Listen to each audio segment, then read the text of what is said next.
Well, I've learned to be assertive. I took responsibility for my own life. I communicate straight. I got rid of all the shoulds and ought to and guilt. And now what? This is one of my favorite quotes from a book I once read about contemplation, and it comes from a woman who dived so deep into the self-development movement that she probably forgot why she did that in the first place.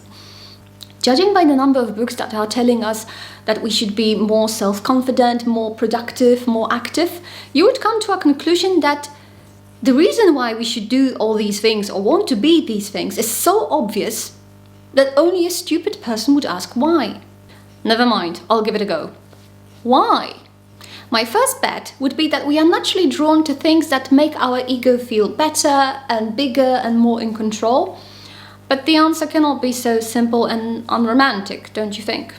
Actually, it is. It's an unspoken agreement, at least in the Western world, that whatever increases our sense of self-mastery, our sense of control and power is inherently good. It's like a dogma that you don't question. And if you do, you're like a pope in the Middle Ages who questions the existence of God. Though, on second thoughts, such popes also popped out in the course of history. Anyway, the reason why I'm speaking about this in such terms is not because I'm against self-development or having a healthy ego or developing anything that needs development in your life. The reason I'm speaking about this is that when you stop at this point, when you absolutize the needs of your ego, you will miss out. You won't get the most out of this life. Though I probably shouldn't be using the word get here. This motivation to have more, to be in control, to be productive, can manifest itself in two ways.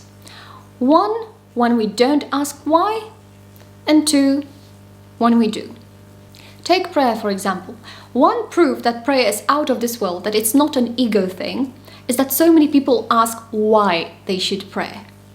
They don't ask why they should have better relationships or why they should be more assertive because it seems obvious. But prayer doesn't. I remember there was once a meme with two sweet kittens and one of them seemingly praying. And the caption said, "The atheist cat finds your prayer cute, but ultimately futile." Well, I have a message for you, dear atheist kitty. Prayer is not supposed to be productive. The reason why so many people stop praying is precisely because prayer is not productive and it doesn't bring the desired results, whatever they should be. And it shouldn't be surprising if you come to think of it. We spend most of our days in this productive mindset, thinking about wasting as little time as possible, and suddenly we are faced with a reality that has a completely different laws. The reason I think many atheists make fun of prayer and people who pray is that many believers treat prayer as a form of magic that is supposed to change God's mind because supposedly he wants something bad for us. And if you are really good, if you try really hard, if you put all your effort into it, and if you really concentrate, Santa will bring you a little something. When we think that the purpose of prayer is to change reality or make something happen, we'll try a few times and then we'll say, doesn't work. But if we know that the purpose of prayer is to change us, we will probably avoid it because we will be afraid that it does work. It's very popular these days to take spiritual practices from various traditions, remove God from the equation, and treat it as a form of self-development. It seems so rational, scientifically based, and productive, whatever that means in this context. But the catch here is that meditation, without reference to somebody greater than yourself, without reference to higher power, gives your ego no challenge at all. You are completely safe, completely in control, and completely alone. For the same reasons, people are afraid to fall in love. Because falling in love means, surprise, surprise, falling.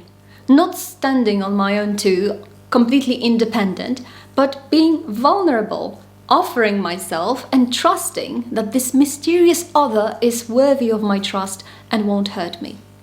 That's basically what prayer is about. Obviously, nobody can force you to fall in love or to pray. You are free to invest your energy in whatever you please. You can focus on being in control, being productive, so that at the end of your life, at your funeral, somebody will say, Johnny had a very productive life. In just 2 years, he increased the profitability of our company by 2.5%. Let's honor his life with a minute of silence. That will only last 30 seconds because we don't have that much time to waste. This Sunday we are meditating Mark 1 verses 7 to 11. This is what John the Baptist proclaimed. One mightier than I is coming after me. I am not worthy to stoop and loosen the thongs of his sandals. I have baptized you with water. He will baptize you with the Holy Spirit. It happened in those days that Jesus came from Nazareth of Galilee and was baptized in the Jordan by John. On coming up out of the water, he saw the heavens being torn open and the Spirit, like a dove, descending upon him. And a voice came from the heavens, You are my beloved Son. With you I am well pleased. The spiritual meaning of baptism is to be immersed into Christ's death and then to be resurrected to new life and to be given new identity. It happens once, but we can say that our entire life can be viewed as such an immersion, as slowly approaching these waters, but afraid to dive into the deep. It feels scary because once you are underwater, you lose touch with the ground, with all the things that give you a sense of safety. The old is already gone, the new hasn't arrived yet, and in the meantime you feel like dying and you feel like in a minute you'll be annihilated. Your old definitions and self-definitions no longer work, and if you can't define something, if something is a mystery, it scares you. And fear is a natural reaction, fear and anxiety, if you do something new, if you go into a deep form of prayer. This fear can be so big that we seldom go all the way and dive into the deep. Our defense mechanisms usually don't allow it.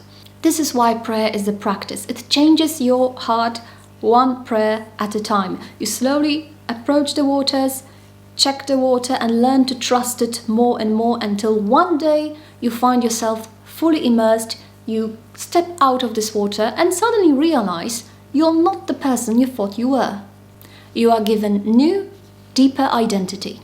And that's the good news. So if you can afford to be less productive, less controlling and more in love falling, see you at the meditation 10 p.m. Central European Time. Bye.